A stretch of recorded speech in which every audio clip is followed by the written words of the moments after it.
Hey guys, this is Jason Voorhees from Friday the 13th Vengeance, and you're listening to Real Pop Culture. Real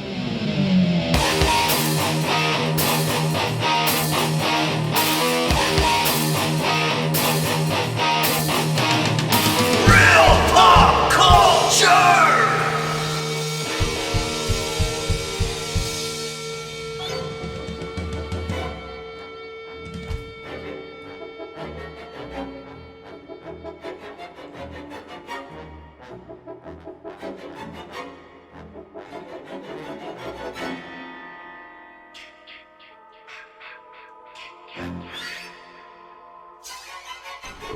Back on episode 83, when we interviewed CJ Graham, when I was getting ready to do that show, I did a deep dive into the Friday the 13th, lore. I watched a bunch of the movies and a bunch of interviews and YouTube stuff, documentaries. And I think it was, a lot of it runs together because there was so much of it, which I didn't mind doing it anyway. Oh, yeah. It's like, it just gave me an excuse to check out awesome stuff. But there's one called, the Crystal Lake Memories, Complete History of Friday the 13th. It's really, really long. And it's 5 parts. And it's got interviews from people from I think CJ Graham is in it too. It's got everybody in it. Everybody. And I'm pretty sure that's the one where the guy was talking about this theme music. Hang on, I want to do his name is Harry Manfredini. Manfredini. That's what I'm going to say. Harry Manfredini. How many syllables is that? Manfredini. Okay, it's 40. It's a name I don't count. Oh, it don't? No. So even if it was 5 syllables. Because we play you don't break D&D. that rule? If we play D&D and we have a drow name, it could get it way up into syllables. Especially like a gnome, like a silver loaf gnome or whatever you want to call it. I can't even say what they are. Okay. And their names are huge syllables, a lot of syllables. We have this rule on the podcast. So. If it's 4 or 5 syllables, it's not allowed. Because it's too difficult. It's kind of like, but the juxtaposition between everyday talk okay. You got to break out just and D&D talk. Jesus. We've gone off the rails on this intro. That wasn't even planned. It come out organically and everything. Improv. Isn't that what this whole freaking show is? So anyway, Mr. Manfredini was talking about, and I may be completely wrong here. Like I said, I did a lot of research around that time, and some of the stuff ran together. But it's not so much the music. I mean, there's a theme there, but it's those noises, that you're hearing right now because I didn't put the music in at post. You're hearing it now. I'm hearing it. I hear it right now. But he was talking about how he came up with those sounds, and it was it's really cool. The whole thing's worth watching, but that part right there in particular, it's pretty cool. I thought about because I was playing the music. I was like, it's really interesting how he came up with that. I'm really excited about this show. I'm pretending we didn't record it out of sequence and it hasn't already happened. But I think it's pretty standard procedure that not only have we done the show, we've already done the outro, and now we're recording the intro. What is it? Have we ever just done intro, body, outro? Maybe 2 times out of 120 episodes. No, it's 119. Maybe twice we went in order. And the only reason we did is we were waiting for somebody to call in we were interviewing. Yeah. And we went ahead and did the intro, and then they called in, and we did the... That went ahead and done and then we did the outro. And I was like, this is weird.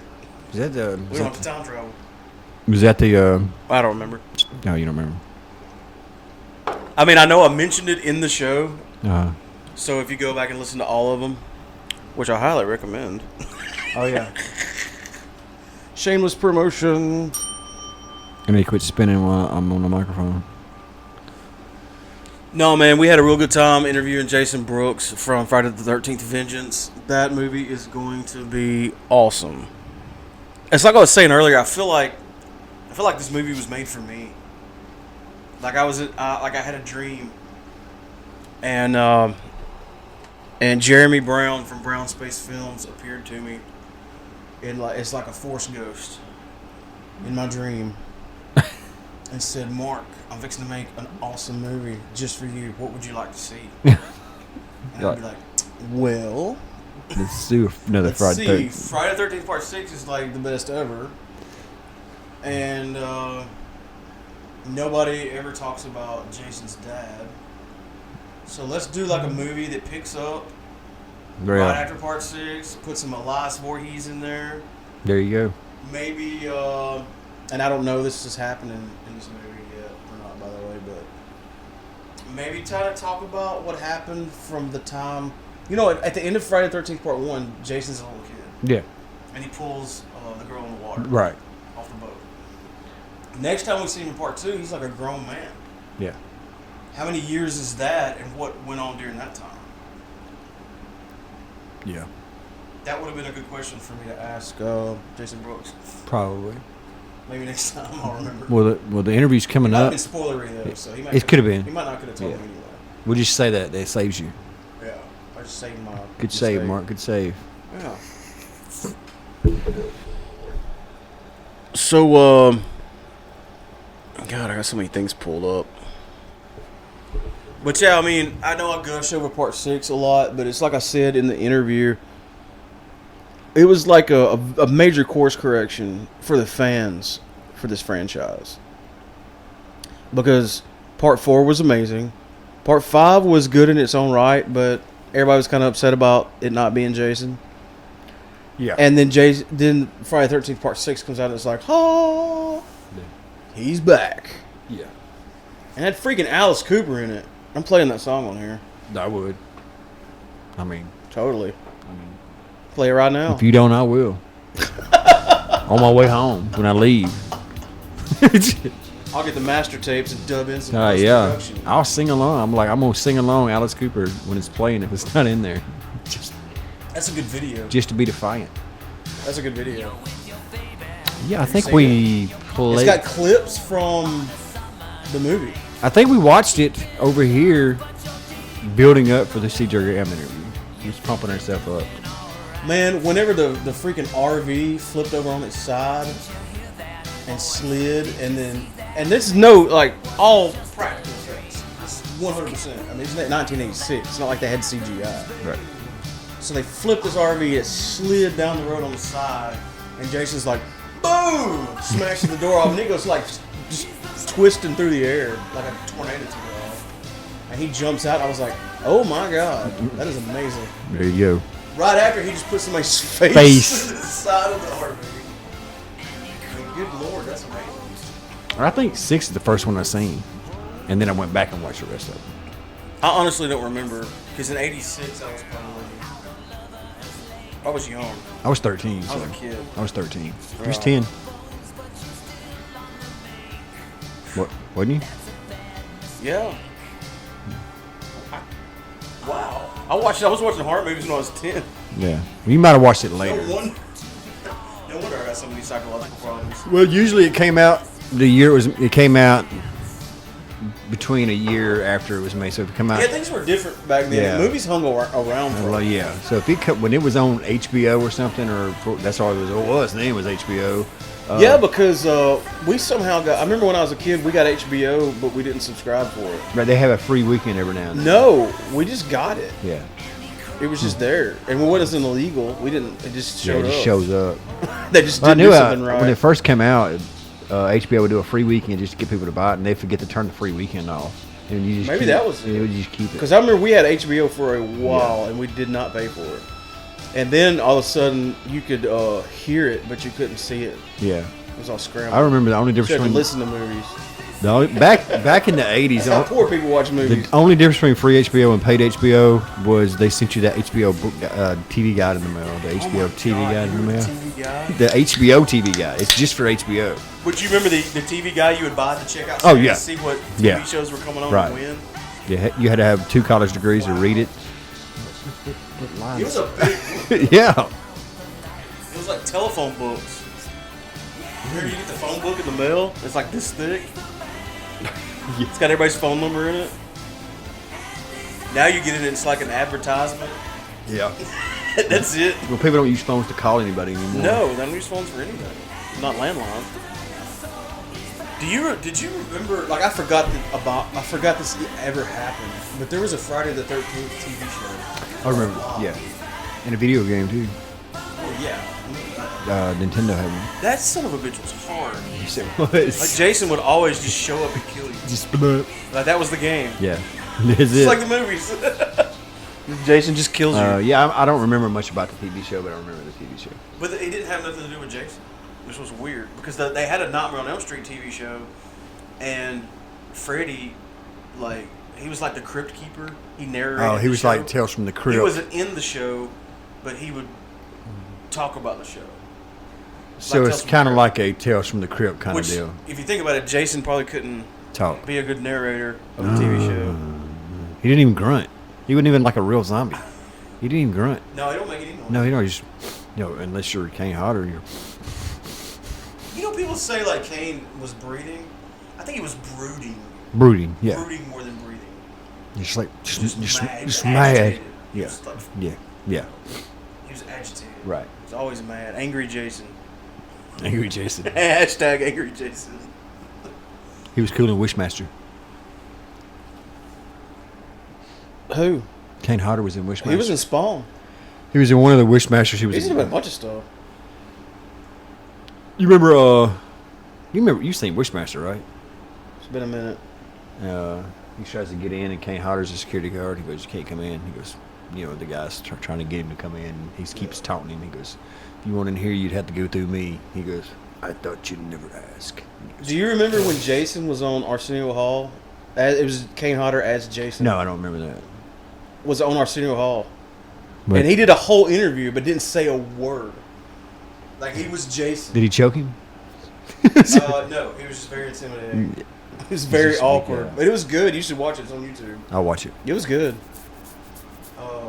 Arsenio Hall, like, was pitching all these movie ideas to him. Yeah, what to do? Yeah. And Arsenio. Jason would just slowly turn and look at him, all creepy. I miss Arsenio Hall. I like that show. I didn't do it. I don't care what you did your say. arm. You can't prove it. Oh, man. We need to keep this intro short. Because We got like a long outro. We got like real long-winded. Yeah. It's good, though. I recommend you listen to it. especially if you like hearing about beer. Well, we talked a lot about brewing beer, but then we Don't tell them in the intro. Let them get to the end. brought it home with some other stuff. Yeah. Well, because there's people listening to the show that probably don't care anything about brewing beer. Probably not. But, we don't just talk about that. All right, so, I know. Let's play a commercial so we can keep the lights on. And then let's do that interview. All right, do that. Jason Brooks, All right. a.k.a. Jason Voorhees from Friday the 13th Vengeance. I wanted to take a quick minute to tell everyone where they can find real pop culture online in what we call The List. You just made the list! Thank you, Chris Jericho. You can go to www.realpopculture.com. That's our website. You can listen to episodes right there. You can download the Podomatic app, search for Real Pop Culture. You can download and listen to episodes there.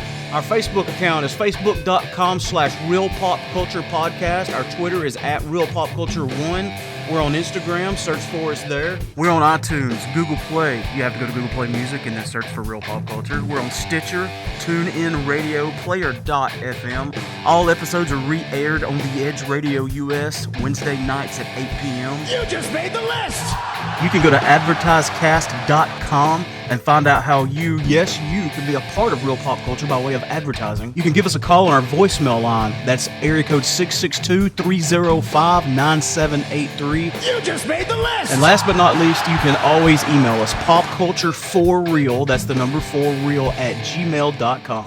All right, we have on the line Mr. Jason Brooks. Is it, I guess it's safe to say, a.k.a. Jason Voorhees from Friday the 13th Vengeance. How you doing, man? Good, man. How you doing? I'm doing good. I appreciate you doing this. I'm so excited about this movie, dude. Like, Friday the 13th Part 6 is by far my all-time favorite Friday the 13th movie. And from what I understand, this is basically picking up where that movie left off, right? Yeah, absolutely. This is a direct sequel to Part 6. 30 years later, we don't ignore 7, 8, 9. Those are addressed in the film as well. But this picks up 30 years after Part 6, which is, of course, one of our favorites, too. Nice. So y'all actually did incorporate some of the stuff from the ones after this one? Yeah, we can't really say how or how that fits in or anything like that, but it is, it's not ignored, I'll just say. Oh, cool. It's always good when there's little nods or Easter eggs or what have you, especially for the hardcore fans. They'll pick up on it right away. Oh, absolutely. And, I mean, when you talk about Easter eggs, there's hundreds of Easter eggs in here. I mean, we have, we're all fans, and, like, several of us are hardcore fans, and so there's some from tons of the props. Corey Kaufman, a lot of people know him, amazing designer. He helped me with some of the props, and we've just done so many things that are just kind of tucked away here and there that a lot of the hardcore true fans are really going to kind of pick up on and say, oh my God, that's from Part 1, this is from Part 2, that's from Part 6, this is, and it's just little background things that are kind of fun, little nods to the fans. That is awesome. Where was the film shot? It was all, for the most part, shot out here in Woodinville, Washington. One of our executive producer, Sean Lutzis, was gracious enough to donate his property to us for the entire filming. And we had a couple other places around here. His family has a private lake, which we've shown in a lot of the pictures. It's in our first teaser trailer. That lake is a private lake owned by his family, which is perfect. It's just, we couldn't have asked for a better location, better sets. And then outside of that, we filmed some of it in Florida with Steve Dash. Okay. How long did it take? His health wasn't good enough at the time to come out here, so we told him we'd come out to him so that he wouldn't have to travel, and so that worked out well. Oh, nice. How long did it take to film?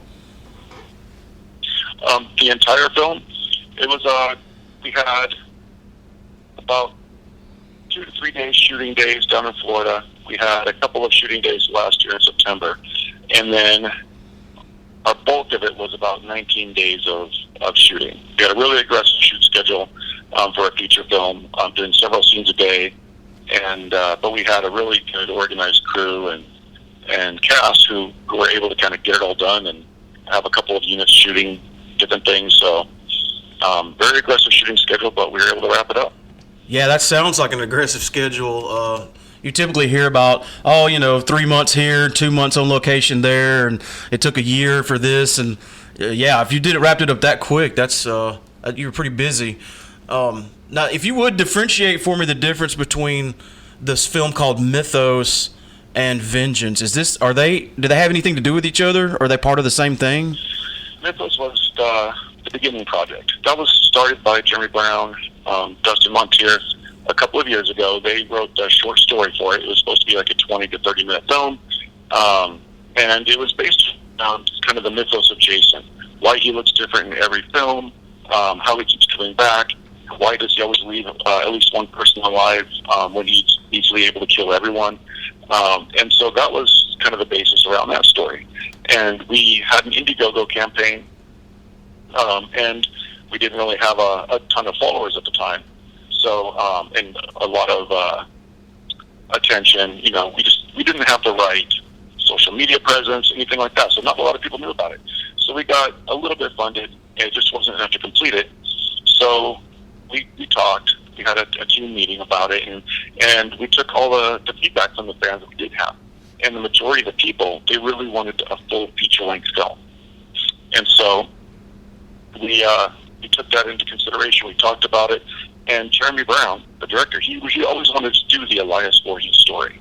He wanted to tell that, and so we were talking one night and said, well, why don't we turn it into a feature and incorporate the Elias Voorhees story and pull that into it as well. And so we decided that we'd give it a shot, and then just kind of sitting around talking, they're like, well, how cool would it be to have C.J. Graham play Elias?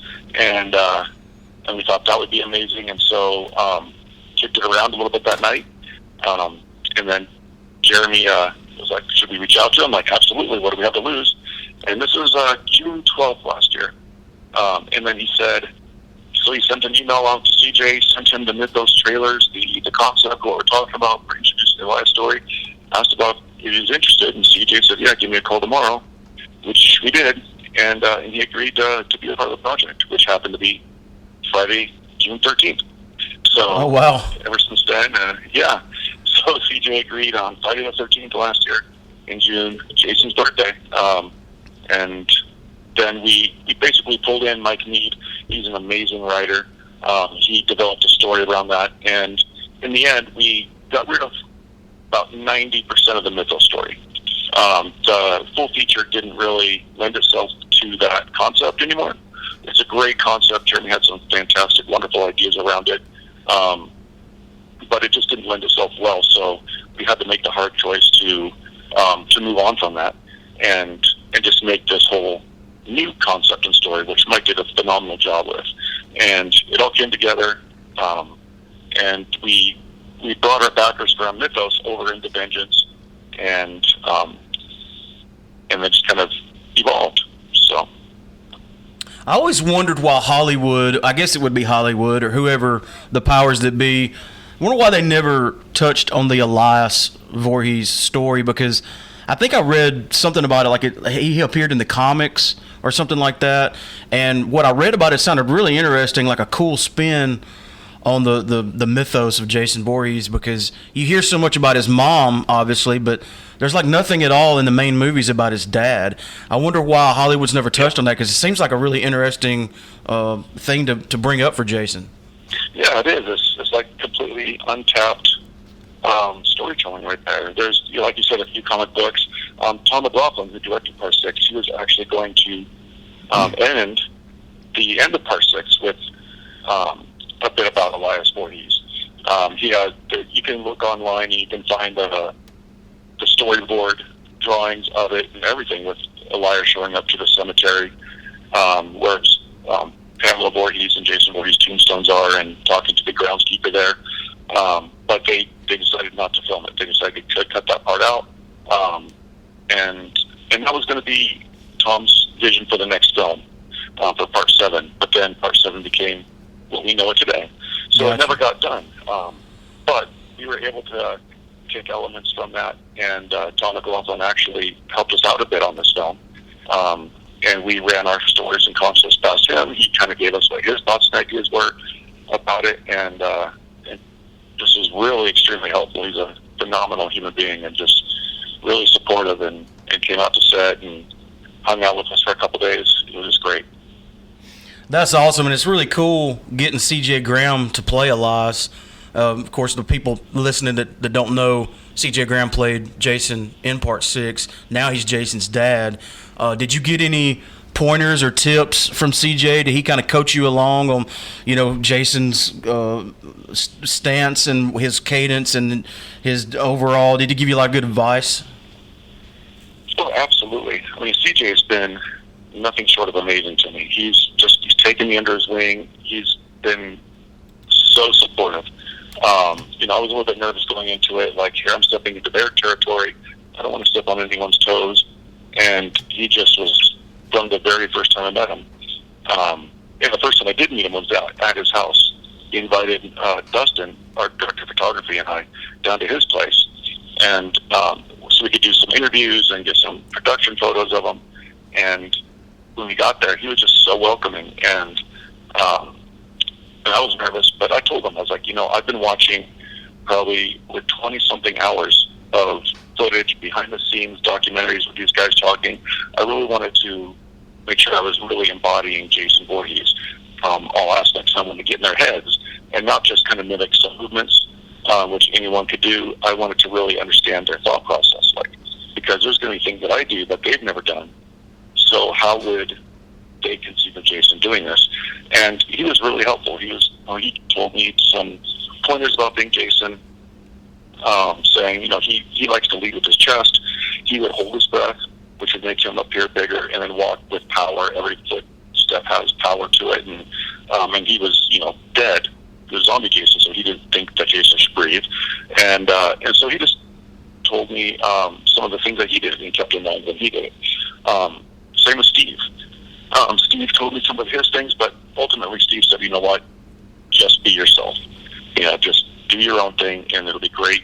I've seen you move. I've seen you do it. You got it. Just do it. So, but yeah, CJ has, outside of being Jason, he's just giving me some life advice. I've been invited to a lot of conventions lately, and he's called me up before my first one and said, "Hey, I see you're going to conventions now," and he just talked to me for an hour. On his own, he just called me up and said, "Here's some things to consider. Here's what you need to do. Go get yourself some of this, and this." And he's just been an amazing support. So. Yeah, we had CJ on the show a while back, and a super nice guy. I can imagine how cool he is to work with. Now, the last we saw of that version of Jason, he was at the bottom of the lake with the chain around his neck, with the stone holding him down. Things weren't looking too good for him. Of course, we're tiptoeing around spoilers. We don't want to get any spoilery, but I'm imagining there's probably, did you have to do some tank work? I'm sure there was some water involved somewhere. Did you do your own stunts and stuff like that? Yep, I did all my own stunts, and there was some tank work. We did a couple things, and you've seen it in the teaser trailer out there.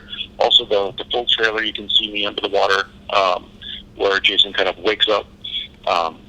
That was a combination of a couple of places. It was a lake that we talked about earlier, and where you see me actually walking out of the lake with the chain around my neck, carrying that stone, that boulder, just walking out with it. And then we did some of the close-up work and things we saved inside of a pool, again on Sean Lutz's property. He's got a swimming pool, which we set, dressed, and masked up for just like they would for Part 6, and did some shots under the water in the pool. So that's really cool. A lot of people may not realize you can't just throw on a hockey mask and grab a machete and be Jason. There's a lot more to it. A lot of makeup, a lot of prosthetics, a lot of time goes into, I can imagine, into that transformation. How long does it take you to go from Jason Brooks to Jason Voorhees? Like, do you spend a lot of time in the makeup chair every day on set? No, I was actually fortunate. The mask I have is a silicone hood, which is one large piece, and it slips on, fits to my face perfectly, and moves with my skin, moves with everything. So modern technology and appliances, medical appliances, come a long way. So it didn't really take too much time. It took about 15 minutes, 15 to 20 minutes to get in costume fully, with all the different layers and pieces and things that go together, and to have it look right, fit right for continuity. It just, about 15 or 20 minutes. And then just getting into character. So, but you're right, it's not just about throwing a mask on and walking around swinging a machete. There is a way that Jason exists and moves, and you can see several videos out there online of people who cosplay Jason, and other fan films. A lot of great footage out there, and a lot of fans wearing the costume, and you can kind of tell sometimes the way sometimes some people move, and some you see, oh yeah, that has a Jason feel to it. And other times there's a great costume, but they don't quite move the same. He has a personality in his movements, and right. And it's something that it's not easy to really pinpoint. So, but you can just kind of tell. You had mentioned earlier, of course, you're a big fan of the franchise as well. Was there a moment when you first put on the outfit for the first time and saw yourself in the mirror? Was there like a fanboy moment there where you kind of geeked out a little bit? No, there was actually. It was, so with the Vengeance costume, it's different than the Mythos costume, because you had that one, which is based on Part 6. And so I played Jason at a haunted house. I've gone to conventions dressed as the Freddy vs. Jason version. That's the one I'd wear at the haunted house as well. And then the Mythos Jason was very much Part 6. So putting that on was kind of cool. But then, but I didn't really geek out, because it just felt like, oh yeah, I'm just trying a different version of the costume on. But when we got the Vengeance costume finally put together, after months of just, sketches and concepts, and I went through a couple different versions of what should he look like. We wanted a new look, something that was different that could be ours, and but based on that Part 6. But how do you take that and make it look different and menacing. And so I worked on that costume concept, and then I worked with the company who made the hood, the silicone hood in the face. And then we also, Brian Hargrave, Jason Voorhees, he's my guy I go to for mask making. And he made about 7 different masks in concept. Like, we went back and forth a lot with, we wanted to look like this and look like this, and it just wasn't right until finally the one that you see today, he came out with. And then the moment he said that, we all knew that was the one. Like, there's so many cool concepts he made that were amazing in their own right, but the one that came down to it was the one that you see, and we just all fell in love and just knew that was the Vengeance Jason. So once I got all those different pieces and they all came in and I put them all on and looked in the mirror, I felt like, yep, we've got something here. And then I kind of geeked out a little bit. So. Yeah, let's talk about the mask a little bit, because that's a big, iconic thing, and the hardcore fans, really pay close attention, because the mask has changed, varied slightly between each film, which is a good thing, because people like me won't I got the Part 6 mask myself, and they want their Jason's mask from the movie that's their favorite, or some people get all of them and stuff like that. Being that you're coming off of basically the same Jason that CJ played, I imagine you would start from the mask he had, but then you had to add, I'm guessing, boat damage from the propeller. And, of course, Jason's been underwater for 30 years, so, what does that do to a mask? I'm sure y'all incorporated that in there, too. Exactly. And we wanted it to look like it was sitting underwater for 30 years, aged, maybe had some algae growing on it a little bit. So when you look at the details in the mask, there's tiny bits of green coloring in there. There's all kinds of weathering. The axe wound looks like maybe the blood has kind of oxidized and changed the actual physical mask-like coloring around the axe wound. And then the boat damage, we had, in Part 7, it's on Jason's left side. And we wanted to be true to that, but it was like, the boat damage actually happened on the right side. So we decided, we were toying with the idea of just having it on the right side. But then we were like, well, why not do both? And then because the way they flip-flopped the video in Part 6, it could have happened on both sides, or the damage underneath the water for 30 years, with what's going on, it could have damaged. So that's why we decided to do damage on both sides, and I think that's what kind of gives it its look.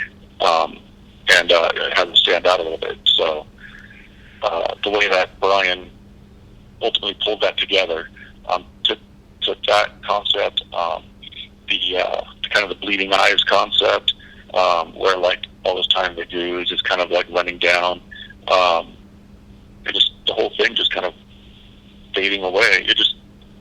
That's ultimately what it came to, and we couldn't be happier. Awesome. When you first landed the role, did you go out and binge watch all the movies for inspiration? Did you rewatch all of them to kind of get in the right headspace?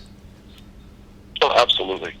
I mean, the moment I got it, I went back and watched every one of them, did a big marathon, and then I started looking at some of the behind-the-scenes stuff. I looked at documentaries.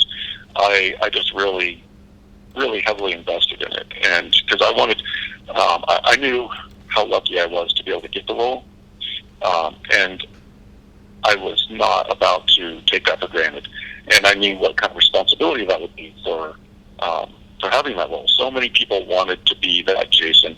So many people were worthy of being that Jason. I did not want to, for 1 minute, let it go. I wanted to really be true to the character, do right by the fans, do right by the story, do right by everything. So I did. I heavily invested in the story and the character as soon as I got it. What is your favorite Friday the 13th movie? Besides Vengeance. It is. It's, I have a lot of favorites, and I have favorite parts from each one, but Part 6, just the horror and the humor, and it's just fun, because they get dark sometimes, and they're lighthearted sometimes. They take them so seriously, then they don't. It's a great, fun story. Yeah, it's a really important movie for the fans, because Part 4 was a home run. Everybody agrees that Part 4 was amazing. And then Part 5 didn't really stick well with the fans because it wound up not being Jason, you know what I mean? And so even though it had its moments, you know, like all of them do, Part 5 had a bad taste in everybody's mouth. And then 6 was like the salvation. Yep. Yeah, no, Part 5 was a great film in its own right. You know, I think it, like you said, having it not be Jason at the end was just disappointing to a lot of people. It was a twist that they didn't want. And I think that's what kind of throws that off, is people really want that Jason. Same with Part 9. You know, it's Part 5, Part 9. They both have amazing kills, amazing stories, but people want Jason there. And they don't want Jason's soul or ghost going through other people. They want to see the hockey mask. They want to see that killer. And the same with Part 5. They got that, but then it wasn't him. So you feel like you're robbed a little bit. Yeah. But they're both great movies with great kills, great effects. So yeah, I remember. You got to applaud them for trying something new. Yeah, for sure. I just remember being in. I guess the first thing I saw was maybe a promotional poster or something back in '86, or maybe it was even '85 because the movie didn't come out till '86 when they were promoting it. And I saw that poster and it said Jason Lives, and they had the mask on there and had like the graveyard in the background. I just knew right away, just that perfect title. I was like, yes, he's back. Yeah, they tell the audience like, yeah, it's Jason this time. Yeah. Is there any other franchise you would like to explore in the same way, the same vein that y'all have kind of done the Friday the 13th franchise? Is there another one that you would like to try out in the horror genre? I mean, I love Halloween. I love that franchise. I mean, that was the first horror movie I ever saw as a child, was the first Halloween. And I think I was about 8 years old. I was over on Halloween night. A bunch of kids were over. The parents were going out for some sort of adult Halloween party, and there's a babysitter watching us, and the babysitter was watching Halloween on HBO. And I was able to catch it and watch it, and that was my first introduction into horror. And I didn't even know such a thing existed before that. But so I have a soft spot for Michael, and I would like to try that. And also Leatherface, I think, would be a really fun character to play. Yeah, that'd be really cool. And I was wondering I don't know how that stuff works, but if you think about it, Halloween is an actual, holiday. So they can't really, I don't know if they can even really copyright that. So I don't know why nobody's done a Halloween movie, like taking it on their own to do. Well, there's been a couple shorts out there, but yeah. I think it would be cool, and us fans, we're all the time throwing out our ideas. It would be so cool, like if you do Jason in this, and then if y'all did a Halloween movie and you played Michael, and then the next one after that, you put them together, have a versus. Yeah, I don't know if you've seen it, but there's a Jason versus Michael Myers film out there right now. Oh, really? I need to check that out.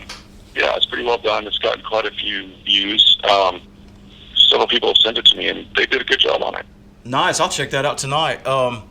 Okay, so the movie's coming out in late July, early August, from what I understand, right? And how is it coming out? Where's it going to be available? It'll be available on Vimeo, YouTube, for free everywhere. There's going to be a couple of premieres around the country. We just announced the Blairstown, New Jersey premiere. CJ Graham and I are being taken out there. We're going to go to that premiere. There's going to be 2 showings, and fans can come out and attend that, get autographs, etc., and then we're going to show the movie there at the same time during the Blairstown, New Jersey Friday the 13th Museum grand opening. So we're really lucky to be a part of that.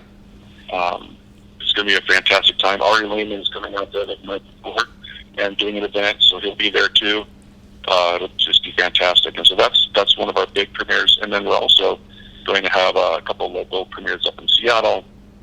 We'll have a private cast and crew premiere. But there's been a lot of theaters and a lot of places reaching out asking to show it. So there'll be some opportunities around to be able to go see the film. And but it'll also be available for free for everyone on on YouTube and Vimeo. And then we'll open up orders for some DVDs and Blu-rays at some point as well. Wow, I wasn't expecting it to be free. Were y'all able to do that, but because of the GoFundMe account and everything, like that built up the revenue to be able to release it for free? Yeah. I mean, the Kickstarter, that money all goes to the production, and anything beyond the production value goes to the Shriners Children's Hospital. And so to date, we've given over $22,000 to the Shriners Children's Hospital because of this project. That's really cool. Yeah, it's been amazing. We don't really talk about that enough, I think. We should maybe do that. But we're hoping that, like, once we're done, we'll have a total number that we can kind of share with the world. But that's where we're at so far. And because of the IP rights and everything, we are not allowed to make any money on the film. So we're not selling it. We're not charging tickets to see it. The Blairstown Museum, that event is there's a price to that, but that's because of the entire event. The movie's being shown for free to those particular people at the event, but they're giving autographs. There's, I think, food involved. There's museum entry. There's all kinds of things that come with that. But otherwise, the other showings and everything else are free. So, and if memory serves me correctly, I watched an interview with you and CJ, and didn't he say, like, I think he took like his whole salary that he made on this movie and donated it to the Children's Hospital as well, right? He did. Same with Steve Dash. We've all done that. Like, there's not a single person on this film who has earned a single penny. Like, no one at all. We have probably 100 people or more, cast, crew, extras, everything, and everyone donated their time. All that money that would have gone to salary has gone to the children's hospitals, and it's just been a wonderful thing. Like, how often do you get to do what you love and benefit children in need? Absolutely. It's just been great. Yeah, that's really cool, man. Not only am I going to get to see, as a fan, a really awesome movie, but knowing that, it's going towards a good cause as well, that's really cool. As we kind of wind down here, is there anything else you've got going on in the works you can tell us about or want to promote?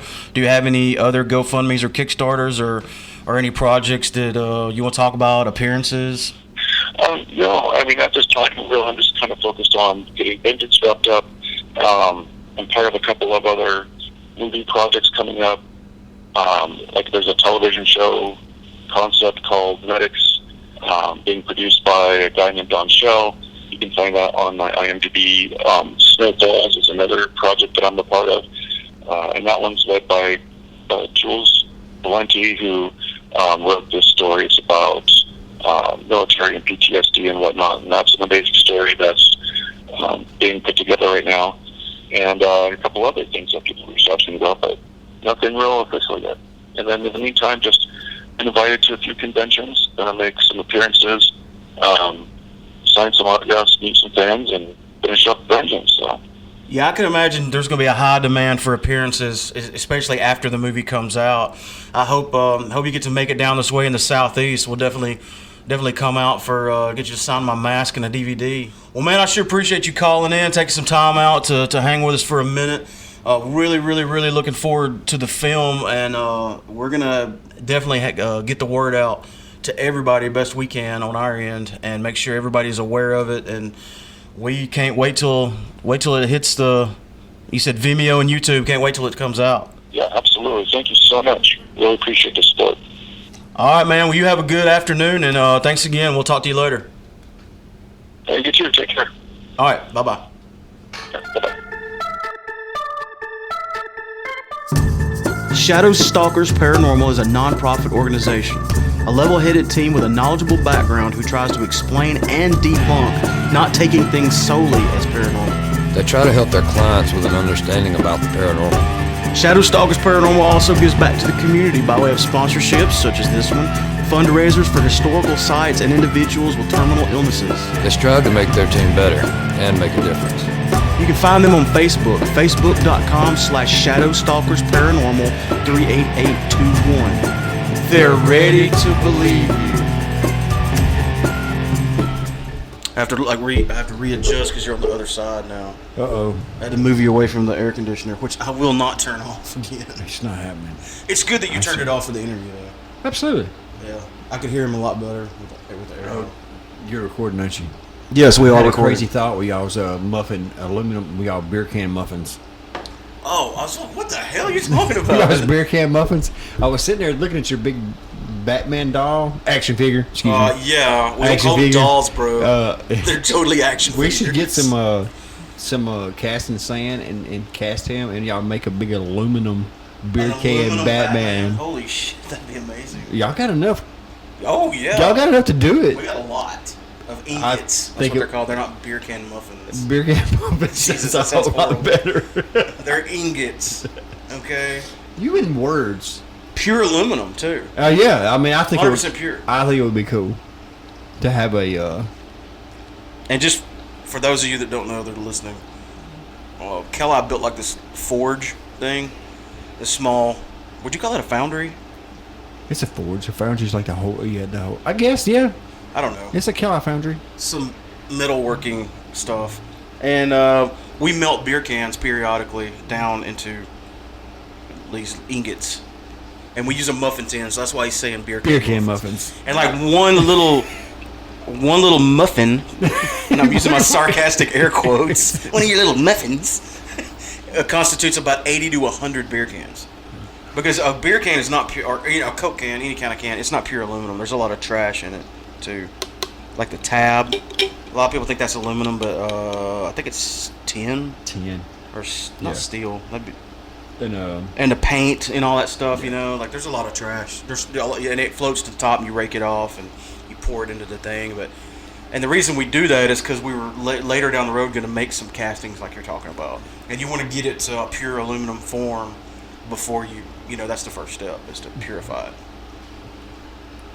Because we don't have enough hobbies around here. you need to make a. We need one more. You need to make an aluminum Batman, and you need to make a. I'm totally fine with that. And you need to make a skull totem microphone stand. You know, I want the top, and if anybody's out there that can help me with this, or if you can do it yourself, I want the end of the microphone that holds it to be a skeleton's hand holding it for me. Like it's holding my microphone. I got you. Yeah. You got me? I Or think- hell, make it the whole, like from right here. Like an arm. Make the whole whole radius on whole everything. arm. I would put lights and stuff on it so everybody could see it, like at shows. That'd be amazing. That's pretty awesome. You can get to do that at aluminum. You can do that at a resin. I mean, You whatever. but you got aluminum, so why Whatever not? it takes, bro. Yeah, whatever. Yeah. All right. Whatever you I'm need on to it. get us there, let's get there. All right, so before we move on, I think it's cool that you're going to be making bottle openers, Yeah, I haven't done it yet, but I've been. and you do engraving too, don't you? Huh? Great. You do engraving? No, Or I did did you not. get Laura's mom to do that? Okay, yeah, I got my mom to do that.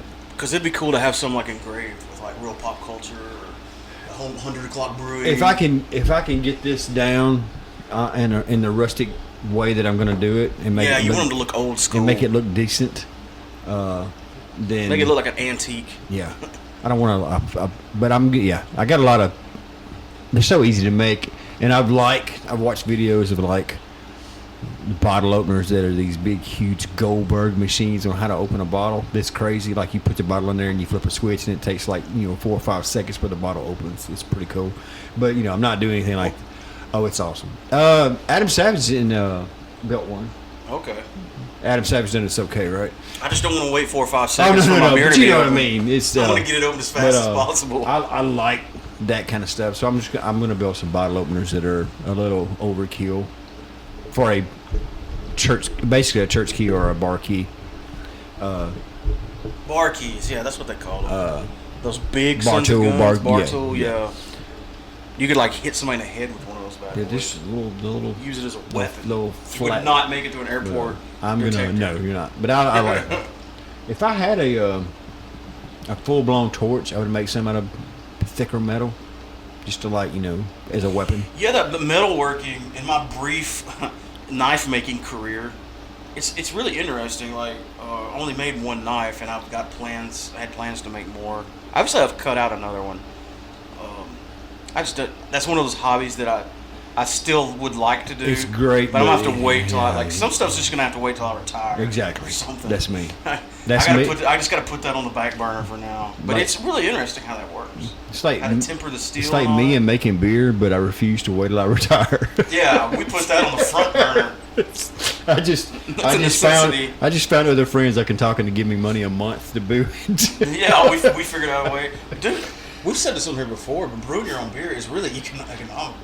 Especially because And you're drinking this is the thing. craft beer. We have made a beer, a 5-gallon batch of beer that costs $70. Okay, let's do a little bit of math here, just to All right. get everybody the picture. Yeah. How many 24-ounce servings is in 5 gallons? Is it a gallon? There is 128? 55 12-ounce bottles in a 5-gallon batch of beer. So 55 beers. Okay, now how much would you pay? I know a case of like Michelob Ultra or Miller Lite, which this is not. This is way better. But you're almost paying $1 a beer. It's like $22, $23 for 24. Yeah. 6-pack of Fat Tire costs about $9. Yeah, the craft beer, which is what we're making. And there's some that cost more, but that's a good average craft beer that's been out for a while. It costs about $8 to $9, depending on where you get it at. I've got it for $8. I've got it for some $9. So it's just say $8 for a 6-pack of a decent craft beer. For 6. For 6. We're making 55. So 8. For like 20. Yeah. Now we've made some. It depends on how much grain you want to use. We make beer, by the way. In case you're just tuning in, You're the first time you ever we listened just to kind of. this podcast. I like how we just naturally went into that. You thought you was going to be hearing about comic books when you're hearing about beer. I think they go hand in hand. No, yeah, they go ahead. But yeah, but we have made beer that cost the barley. Which keep talking. I'm gonna grab me one. The barley wine cost. Well, we made 10 gallons off of the barley wine grains, but we spent $80 on the barley wine grains, and hops and everything. And we made 10 gallons off of that $80. So $40 a beer, $40 per 5 gallons. Yeah, and it's like anything else. The better you get at it, the more efficient you Yeah. become with your stuff. But one of our favorites that we just made, that we're about to tap any second now, Always close. cost $22, and It's amazing. it's one of our favorites. Why is it so good? Okay. I'm glad you brought this up because this is one of those conversations we had that we should have recorded so we can have it now because we are recording. Is that how is it that sometimes the hops, the bitterness, a lot of times smooths out, but then sometimes it comes through. I think and with age. With you, I think it's that you drink a lot of Ultra in between each session. What are you saying? You think? In between each drink, you drink a lot of Ultra. So when you do drink I that, also drink some really hoppy beers as well. and they're really hot, but in between each one, you dulled your palate down. So when you do get it, it's like a punch in the it's a punch in the What I'm palate. talking about is age. I'm talking about like a certain beer that was a little hop forward, and then weeks later, it's smoother. I don't know, Versus like this one, the Smash, where the hops have come through and which I'm fine with. It's become an IPA. I think we're It turned into an IPA. I think we're at the bottom of the barrel and we're getting some trash. there might be That's some. possible. There might be some hop trash in the bottom of it. We might want to look at the clarity, which I'm fine with. Yeah, I've been drinking coffee out. through a French press I've been drinking sometimes. mine out of a solo cup. And so I don't haven't mind seen- that there's sediment at the bottom Right. when I drink that last sip, because that just means you're getting just. But if you like, the last beer I just brewed was a Vienna malt smash, and it cost less than $20 to make For 5 gallons. for 5 gallons. And you probably, of course, now if you account for your sediment, but you don't lose. Oh, that was 5 1/4 gallons. I'm going to lose about half a gallon, so I won't have I'll have 5 gallons of beer. Oh, okay. So you compensate. I compensated for for that. I'll have for the cake. I'll have 5 gallons of beer. what do they call that in when you're making? I don't know why it's a different name for it, but it's the same damn thing. If you're making mead, it's called lease, A troop. and they call it trub Yeah. if it's beer, or trub, or. And the reason why it alcohol cost $20 is because I had to buy, a pack of yeast that cost $5. But Okay, you're going where I was fixing to go. I'm going to save this yeast and I'm going to wash it. That goes back to what I was saying. You get more economical. The yeast sometimes, depending on what kind you get, is expensive, but you can wash it because you get more. Yeah, like 3 because it jars grows. of yeast Because it out of a grows. 5 gallons Yeah, batch. it grows.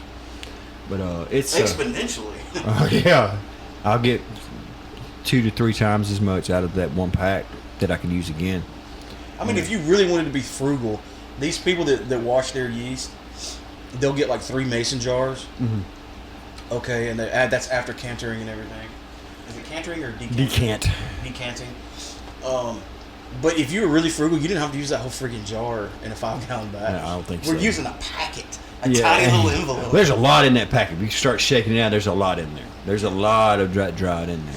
I've never had an issue with dry yeast. Everybody goes, "Oh, liquid and do a starter." Blah, blah. Okay, this is okay. Yeah. I don't understand this because I watch a lot of videos and they always pour their yeast into some liquid or like water to activate it first. I'm like, dude, you're pouring it into liquid. You realize that, right? Like it's going into 5 gallons of liquid. I've done both and I see no difference, so I just dump it. I don't know why that's important to some people, but they're really meticulous about that. I see. Like, you just throw the yeast in there? I see no difference. It's like, what's the difference between you putting it in a small thing of liquid and us putting it in a big thing of liquid? It's no different. Yeah, it's not water, but you know, it's waking it up. I don't know. Either way. With certain dry yeast are different. All of them are different. This one, the one I just done, within the next day, within 24 hours, it was bubbling pretty good. I've had some that, like a Nottingham yeast, it is bubbling within bubbling with 12 hours later. Like, when I done the stout and I used a Nottingham yeast, it's so aggressive. When I walked in from night shift that morning at 6 o'clock in the morning, I thought I had a water leak. Oh, wow. It was cutting up. It was cutting up. But it's a very, very fast, aggressive yeast. Yeah. But, it's... I mean, you will hear it from another room. It's not like like some are. It's boiling water. It's boiling water. Wow. Let's talk about this. This is a new beer you brought over today that I'm drinking right now out of this awesome glass that may or may not have been stolen for me. I made that beer, and just because I was making stuff I haven't done before and I never would, and I made a cream ale. We made that cream ale, and the cream ale was pretty successful batch as far as making it was. We had a catastrophe with it later on, but we don't want to talk about that. We don't want to talk about it. But it's too soon. This is this is called a Kentucky Common, and it's got corn in it like the cream ale does, but it's got some roasted malt in there just to make it. What was the name of that roasted malt you put in this? Black Patent. Black Patent. That sounds cool. Yeah. That sounds very official. Like it's patented. Black Patent. And it gives it a good color too. Because That normally gives when it you the see a color. cream ale, you're thinking like it's going to be really blonde. Yeah. But this has kind of got almost like a it's like amber cream ale is what I would call it, I guess. Because of the Black Patent. Makes it like darker. Yeah. But it's a Kentucky Common. It's basically right around Prohibition. This is what everybody in that Kentucky area you would drink. Would be Kentucky Common beer. From what I read about it. And when I first made it, I didn't like it. I said, this has been I knock on something. This is going to be the first batch of beer we've had to pour out. Because we haven't had to pour any out. We had some we didn't like. We had some we didn't care for. But we had some we didn't care for, but it was still drinkable beer that we just didn't care for. And I was going to consider... I don't really care for ultras. I just drink them between good beers because I drink considering high volume. Pouring this beer out. Like, I was going to pour it out. And I just gave it time. And it's gotten better. And then I just brought it to the man cave and we hooked it up. Because you were making this for something else, but right. The studio here benefited from your mistake. Yes. It's not what I was looking for in a beer, but it turned out to be... It's a beer. I mean, it's a drinkable beer. It's a good summertime. Oh, yeah, there's nothing wrong with this. It's hot as hell outside you beer. remember what I said when I first tasted it? I said, I could picture this in a Yeti cup, like the kind with the lid, in the cup holder of your riding mower yes. while you're mowing the yard. But if this was in a can, I would just crush the can. Yeah, it's gone.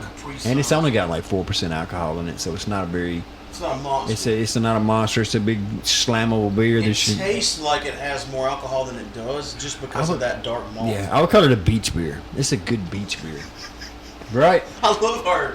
We just. I mean, it's a beer you sit on the beach and drink. I mean, you're not going to sit down there and drink. Beer. You're not going to sit on the beach Listening and to the Beach Boys. drink an oatmeal stout. I'm going to name this Beach Boy. You don't have a name for it. The beach? No, I don't. Kentucky Beach, beachfront Kentucky property there. Kentucky Beach. Kentucky Beach. That's what it's called. We like giving our beers silly names. Kentucky Beach. We set the bar high though. Yeah. With Raptor Piss. Raptor Piss. I know this new Vienna lager. Vienna, it's kind of like a Vienna lager, but it's an ale. It's a Vienna ale. I'm super excited about it. It's a Kelly beer. We made it for Kelly. Kelly should like this. He should like the Kentucky probably. Beach. See, it feels right. I'm calling it that. Kentucky Beach. Funny, every time you say it's landlocked. every time you say that, I think of something, and this goes along with the podcast. Because I'm so freaking old. Everybody out there, I remember the Commodore 64 had a game called Beachhead on a tape deck. Because we didn't have enough money to have a CD. We had to use the tapes. No, it wasn't a CD. It was just like a 5 1/4. Yeah, the flop. Not a flop. Is a big ass. And they did tape, but they didn't ever did CD. That's not CD. When I said CD, that's what I meant. Yeah. I've drank 2 Marisoters. Yeah, you're about a decade ahead of the technology. Yeah, but the tape, Beachhead. Every time you say Kentucky Beach, that's what I think of. Is Beachhead from the Commodore 64. When did Bad Dudes come out? Oh Lord! I know it came out on arcade, but it was never on Commodore. No, I don't think. Like the coolest thing, my favorite on Commodore would have been like Pitfall. And then you had that Pitfall 2, and you're like, this is the same game. It's like Pitfall continued. Did you have a Commodore? Oh, no, but a family member did. Like, my cousin would bring his over and hook it up to the TV, and we'd play all that stuff. So that was really cool. No, I didn't. My first game system was a 8-bit NES, and I was really late to the party. Like, all my friends had Nintendos way before I did, so it was kind of weird when I showed up to school talking about Mario Brothers. They're like, I got mine. We're totally into Tecmo Bowl now. I got mine when the new ones came out. Like, I got Atari when everybody was getting Nintendo. That's me. And I got a Nintendo when everybody was getting Super Nintendo. Like, I've got a PlayStation 3 out here. I never use it, but I played the Batman games on it. Yeah. But I'm not going to go buy a PlayStation 4. I'm never going to use it. No, there's no point. I mean, you could. You'd use it as a Blu-ray player. I got a Blu-ray player in the computer. So there you go. Blu-ray drive. Yeah. Before we get off talking about beer, I wanted to talk about something we mentioned again before the podcast. I think a lot of times we judge our beers too hard because we drink them too soon. Yes, we do. And I can't help it. I want to see. The last I want to see how it worked out. The last 2 glasses of beer is the best ones out of it. Every single time. The longer, and that's one misconception before we started making beer that I had about beer. Because Bud Light caused me to think this way because they did the Born on date. Right. They're like, oh, you got to get it fresh. No, you don't. I mean, you don't want it to be. Well, dude, it has a lot to do with the Granville, but our barley wine were aging for 6 months. Right. People would call that green beer. Well, that's going to be delicious. Well, that's the alcohol content that's creating that aging process. Well, it's preserving it. Yeah. And the hops don't hurt on preservation. Right. It's this right here, and I'm tapping an Ultra can. There ain't enough hops in here to keep this bad boy preserved for very long. I want to know that. What's the IBU count on that Ultra? 0. -2. I don't know what's the IBUs of rice. That's what they use, rice powder. Yeah. But yeah, I think part of the problem is like we'll drink a beer like this and go, it's okay. Yeah. Well, it's because it's not old enough. I think you'll like this beer more because you said that you started to pour it out. Yeah. Well, now it's fine, and then who knows, 3 weeks from now. I think about a month is a good sweet spot. Once you keg it and carbonate it. I don't know if the carbonation step is necessary No, because I as far as naturally, the aging. I naturally carbonated this beer. Yeah. But it's going to age either way. But I think a month is a good sweet spot on just your typical craft beers. Well, I have a regulator now. As soon as I get the fittings and stuff to have a CO2 at my house, whenever they get done fermenting, I just hook them up to carbonation. Let them carbonate over there at my house slowly. The slow process of carbonating, not the quick way we usually do. Like I'll hook them up at serving pressure and just let them sit for 2 weeks. And after they're ready, we'll bring them over here. And then that will be better than we normally give it. Yeah. Because normally we just throw in there, it's like, it ain't got no bubbles in it, but it's good. Hey, I've got a remedy. Why don't we just start making so much beer that we have a surplus and it'll have the opportunity to age? That's another thing. I age. wasn't going to talk about it on the podcast, but I was going to talk about it. We need to have a brew schedule that we need to stick with. Yeah. A brew schedule.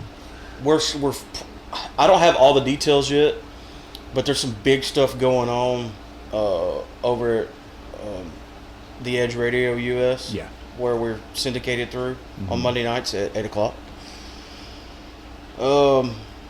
We may have to get on a schedule with the podcast again.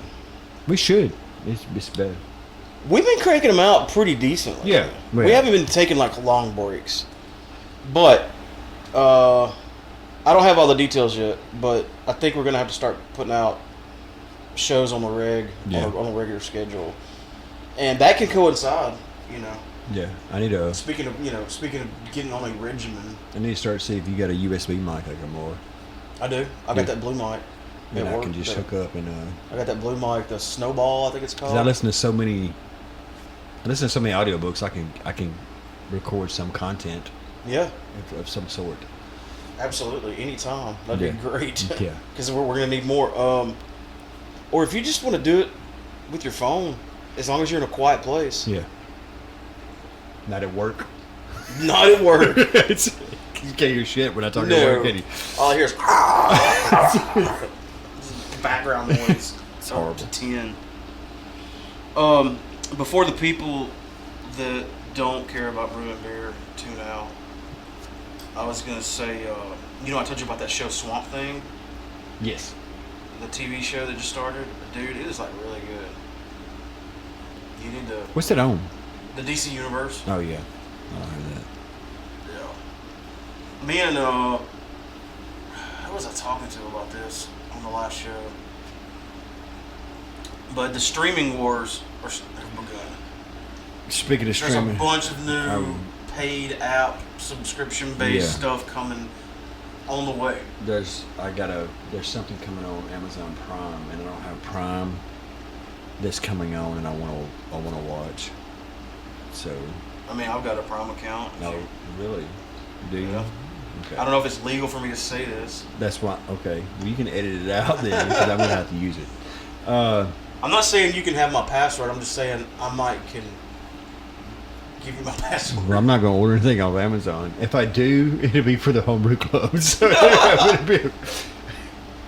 Oh yeah, I didn't think about that. You could probably use it for that too. But yeah, I'll hook you up. Another thing I finally watched, I was late to the party on this, was Glass. Have you seen it yet? I have not. It's good. I haven't seen And this is why I don't like. This is why I don't like movie reviews, critics, because I don't think I did this consciously, but I think mentally, because I didn't have time to catch it in the theater, and then now it's been out on Blu-ray or whatever for a long time, or at least a few months maybe. And I think I'd heard some bad reviews about it, or that it was just kind of meh.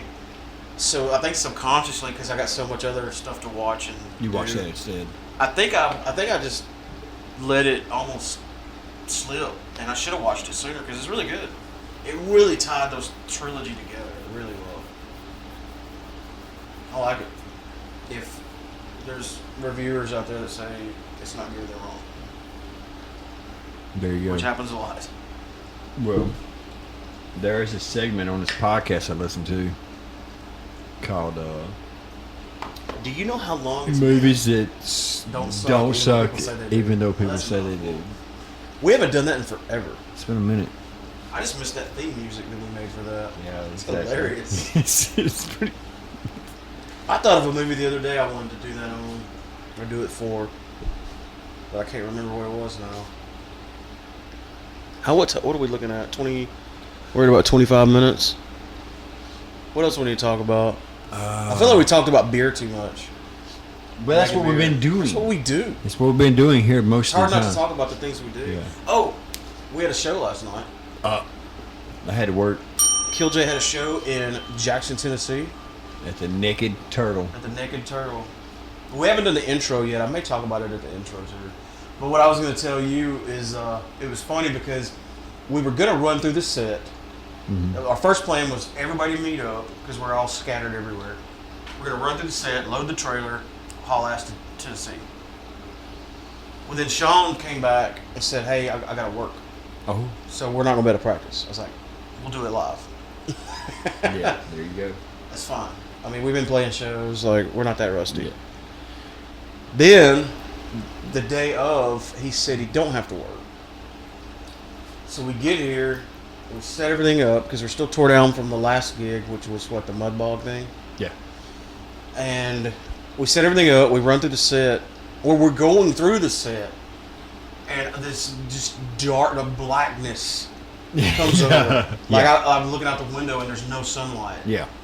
And I'm like, dude, this is going to come a hell. Like, I don't want to load this gear out in the rain. Right. I don't want to get our gear wet. So we had to stop practice.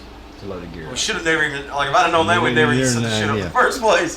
So we had to tear everything down to a mad dash to get the trailer loaded. And then haul ass to Jackson. So that's why this room is in such disarray.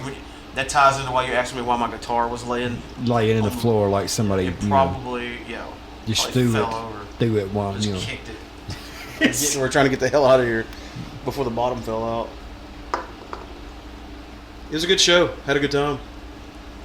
It was the first time we'd played Jackson, Tennessee, and oh wow.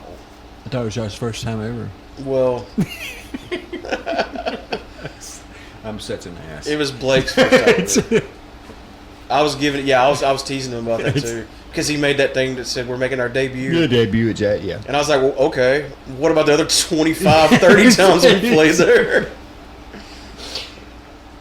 But yeah, it was a long time ago. That's one thing about the band that's kind of fun right now. Sean brought this up yesterday on the way to Jackson. Is that we've been doing this so long now. And even though I didn't think it was awesome that we took this long break between drummers, it's almost like a new thing again. Yeah. 'Cause it's new people. Yeah. Like yeah, the people that come to the shows now don't remember the Yeah, old remember culture. y'all, yeah. This is a new band to them. Yeah. So that's kind of cool. I mean, it's kind of keeps it fresh, you know. Yeah. It's a whole all Oh, yeah. new. Every now and then you'll get, like there was one guy that was with one of the other bands last night. I was like, man, y'all still doing it? Yeah. I remember from you guys from back in the day, man. I don't know why I gave him that voice. That's not what he sounded like. It works. But yeah, we played with Collision Theory. They're from around there. They were real good. And see, Rob and them were booked in Lexington, Tennessee, which I didn't know existed. I've been seeing on Facebook they're going to be in Lexington. I thought they were going to Kentucky No. because it's like a festival or whatever. Yeah. I thought they were going to Lexington, Kentucky. Well, I get there and they're there at the show. Seeking Seven is. I'm like, dude. Like our show got canceled. I'm like, you drove all the way from Lexington, Kentucky? Like, no, it was Lexington, Tennessee. So they put them on the bill since there's just two bands. So they got That's to cool. play too. That was cool.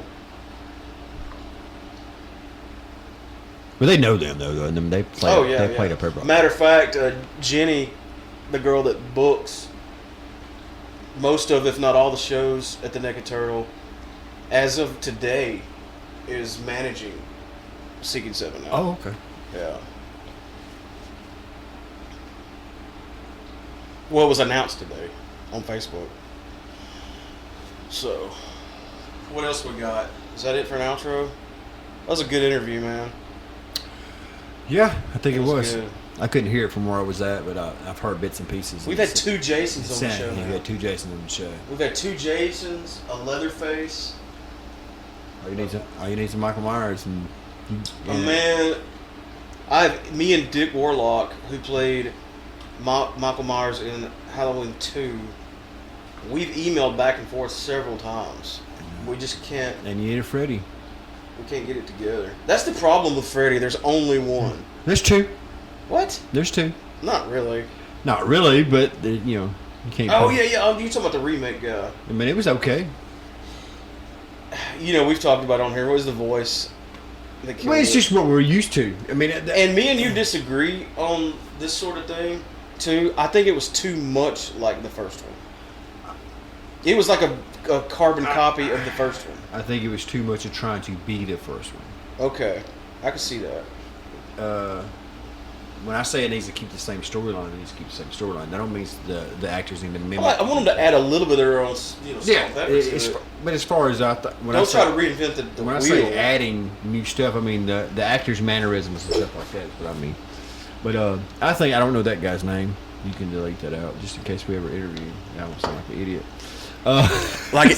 Like everybody we interview goes back and listens to every episode. Well, that guy was he was great in Watchmen. He was really good in Watchmen. Watchmen, he was Rorschach. awesome. Yeah, he was amazing. He's been good in a lot of stuff. Yeah.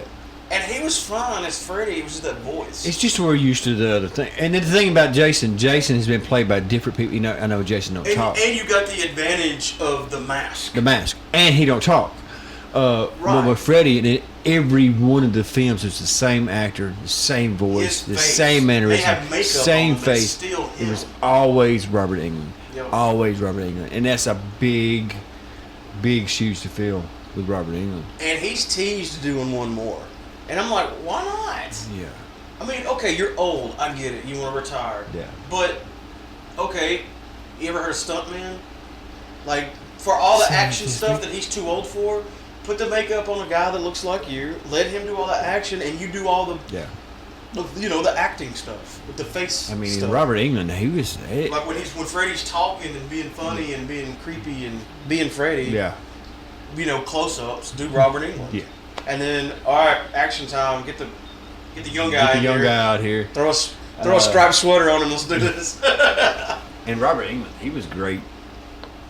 I mean, I could fangirl just on V alone. Because he was in V.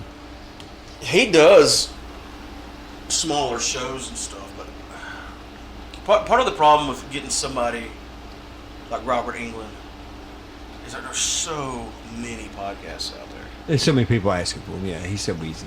I mean, if I was to email whoever his agent is right now, that would be one of 1,000 emails they got that day of podcasts wanting to get him.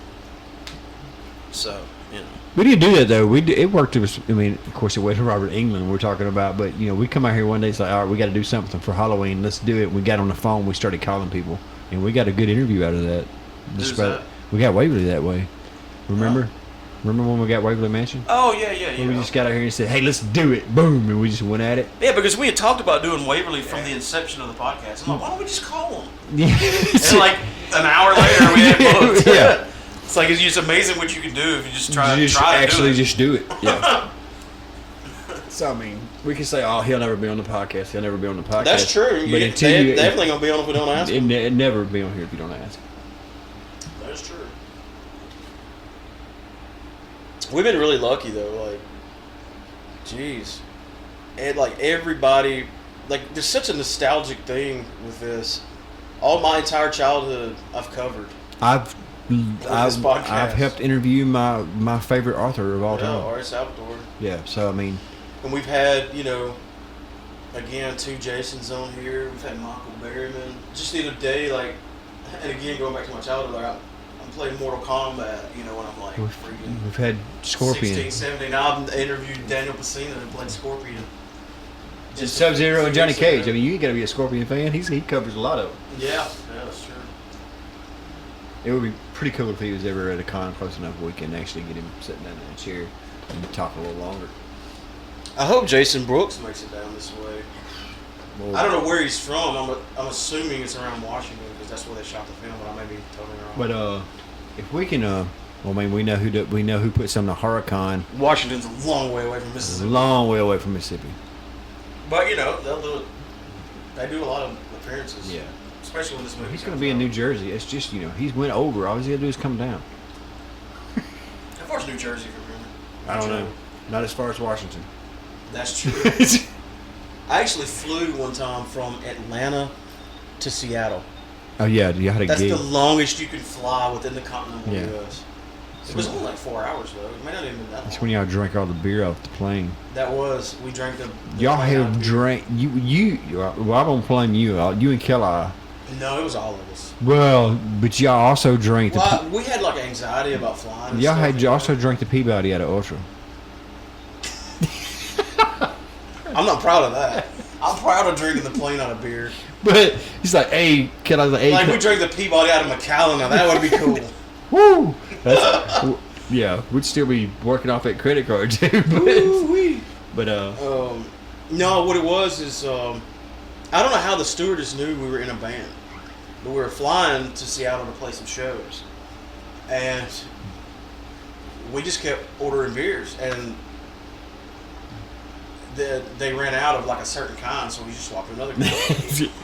And it didn't feel like we had drank that much, but like somebody behind us, like 2 or 3 rows back, ordered a beer, and she goes, "There's a band up there that drank all the beer." And she said it like that, so judgmental. There's a rock band up there drinking all our beer. I'm like, what the hell, man? Are you gonna bust me out like that? Throw him off the plane. That's one of your most proudest moments. I mean, kind of. But yeah, I remember. I thought of that when we were sitting there at the Peabody in the lobby bar. And the lobby bar of the Peabody is pristine. It's yeah. It's a swanky joint. And we drink it out of Ultra.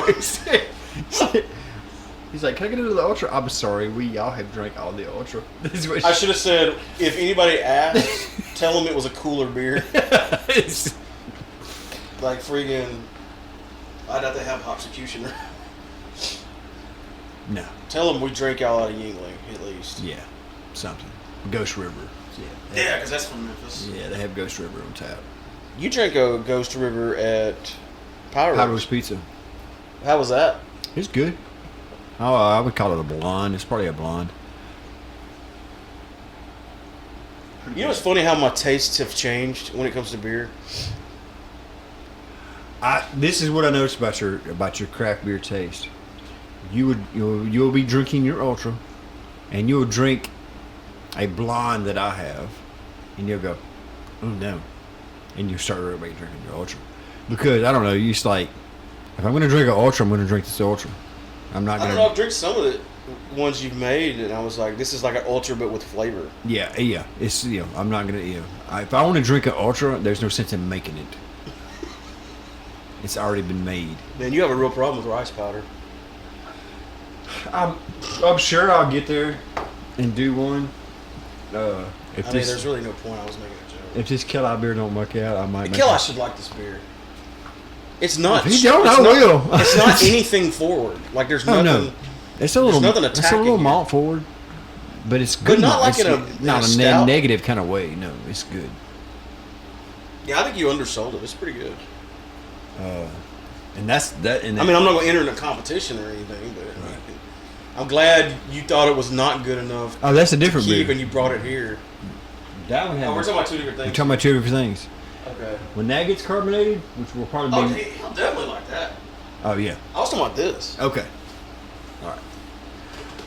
I'm gonna check that Wednesday when I get off and see if it's moved any. I want to get a look, see if it get a little. I turned the temperature up a little bit, got a little hotter in the fermentation chamber.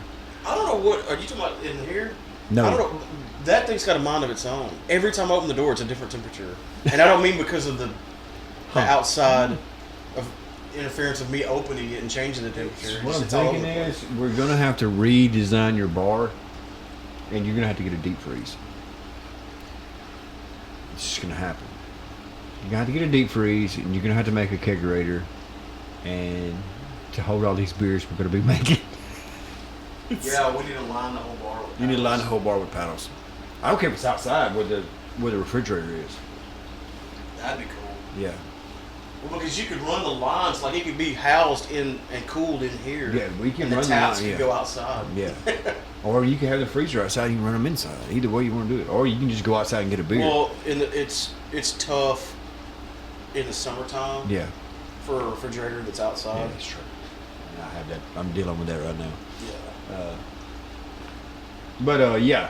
I mean, But it's easy on it during the winter. you're gonna need. It never kicks on. You need. Yeah. Little Keyser beer for the mound cave. Ain't gonna hurt anything. You'll just have to. You have to find something to do with the kegerator. Yeah. We done got over 40 minutes now. Hell yeah. And we had a 30-minute interview. I don't know if me and Sean can do an intro when he gets back tonight, or I recorded this one all out of sequence. That's normal. It's okay. Or if I have to, I can do an intro by myself. I'll keep it short. We got enough time now. And then I'll find out about what's going on at the Edge, and find out about this. Who told me that? I think it was Germ. Germ talks to Johnny Blender as well. I think was that he that told me last night we're gonna have to start doing a show a week or something like that? That I was don't me. know. That was me. Was it you? Yeah. When did you talk to him? I talked. He messaged me on Messenger. That's right. It was you. And we went to Pyro's the other day. They ate an amazing pizza that we scruffed. See, I thought I was laying some knowledge on you that you didn't know about, and you're the one that told me. It's like if you tell somebody a joke, the next day they're like, dude, I got this joke I gotta tell you. Same thing. Same one.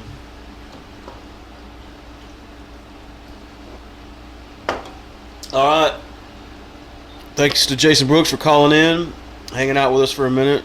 Looking forward to Friday the 13th Vengeance. It's going to be awesome. Yeah, Lars excited about it. Oh, dude. Yeah, Lars. It's like they made this movie just for me. Yeah, Lars. Because part 6 was my favorite. Lars telling people about it on Facebook.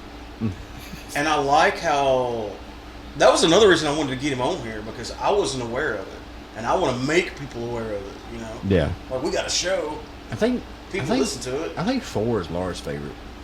Like 4 is probably my second favorite. Yeah. It's good. You know, part 3 is underrated. Was it part 3 I'm thinking about?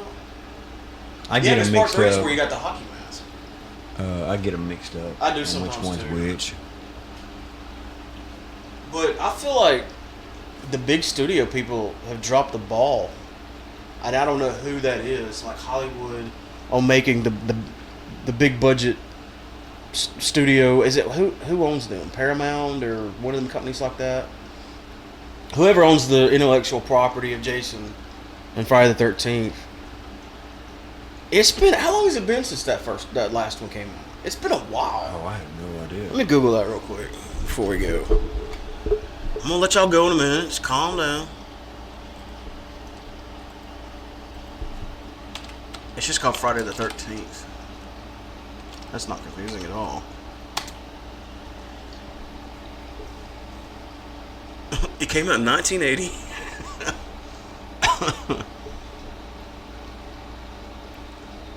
See, that's what's bad when you have two movies the same name.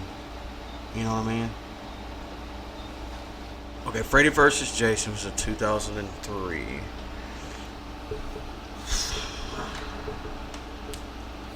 Jesus, man, I don't know. Googling something should be easy. It should be. That's why they have it. What do you want to find out? The year the latest one came out.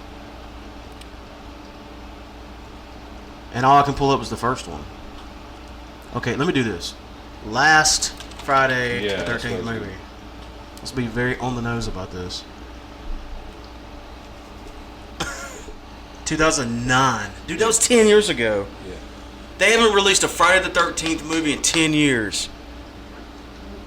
You know what? I hope this movie is so successful that whoever's in charge in the big studio has to come to these people and just give them a shitload of money to like do this as the main you know what I mean? Yeah. Like make this movie, like redo it with a huge budget.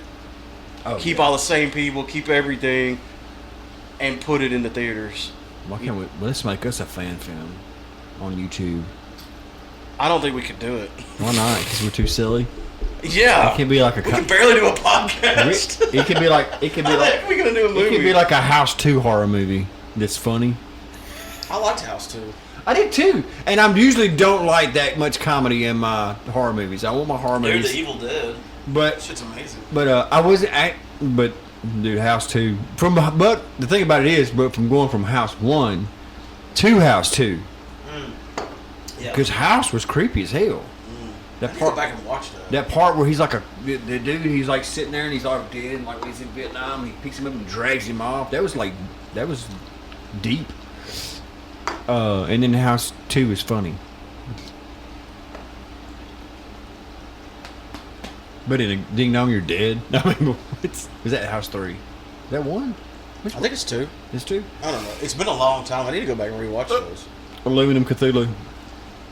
And I'm making everything out of aluminum right now. that's great. After doing this interview and doing the research, I want to go back and rewatch all the Friday the 13th movies now. Laura's got them all recorded on her DVR. Yeah, Every one of them. I've got all of them as well. Probably several copies. Just got that. I think we got.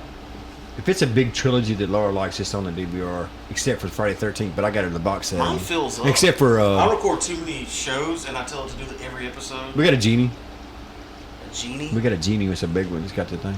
We only do new episodes, Okay. so it don't repeat. So if you get reruns, it don't Well, there's some record. shows I do that on, but I remember one time I accidentally set it to record like Every time they come. Doctor Who, and they did like this marathon. Oh And lord! they had like just every episode of Doctor Who.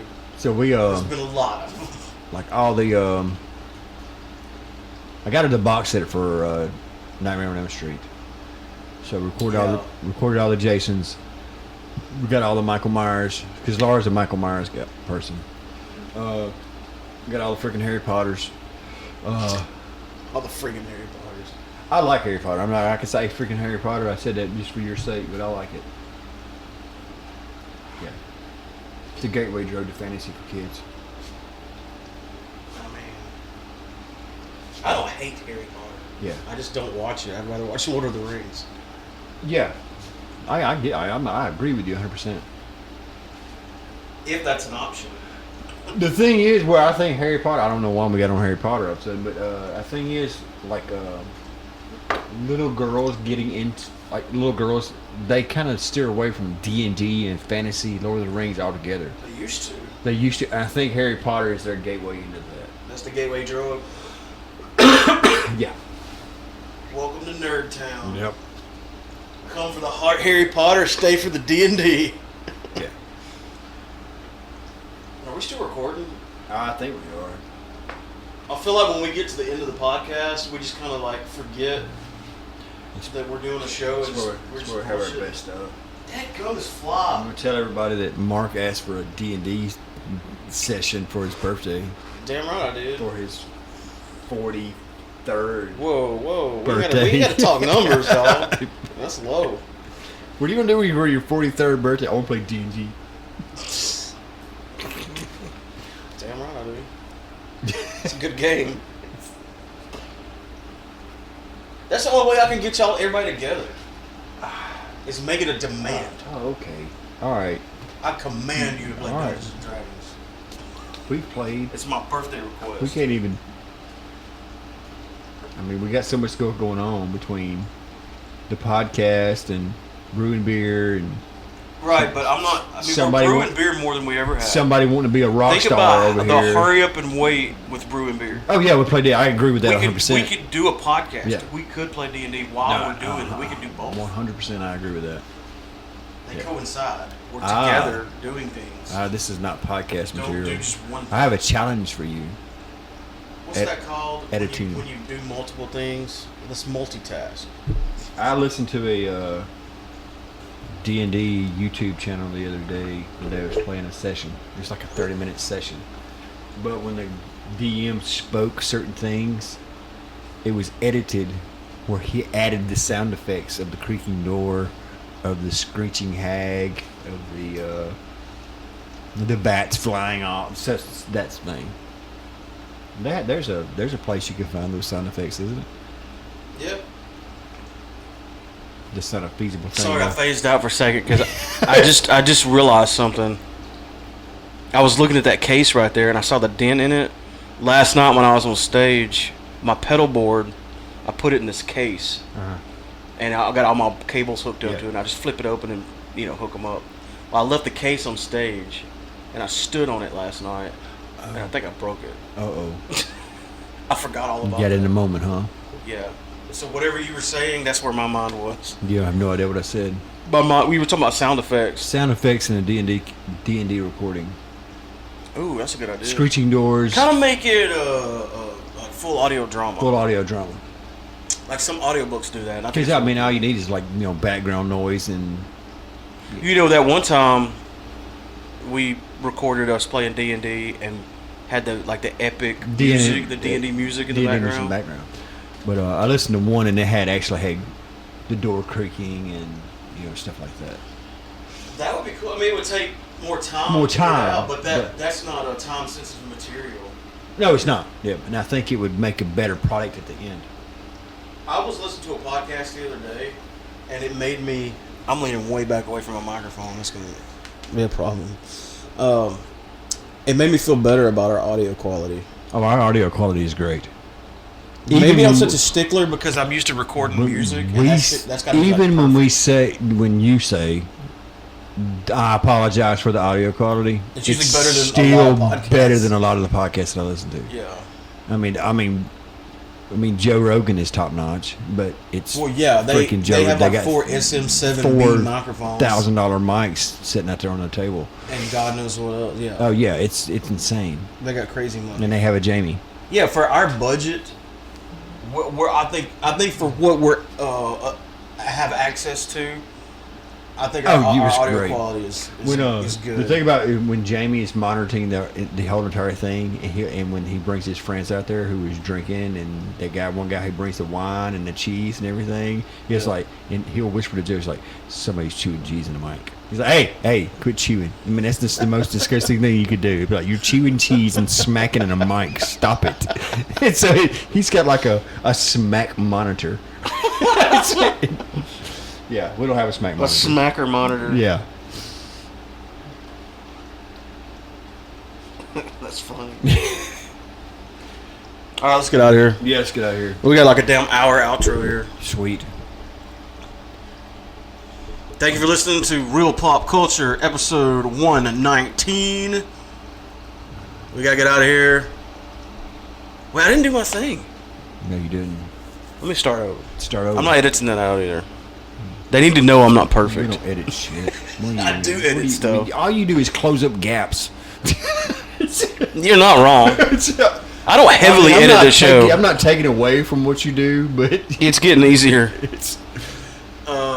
Thank you for listening to Real Pop Culture, episode 119. We are broadcasting live, which is a lie, from high top the first and only floor of the Killj headquarters at the Killj Ranch. Love you, bye. See you later.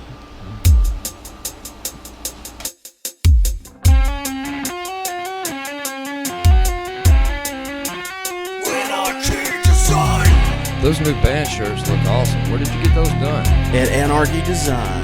They do screen printing now?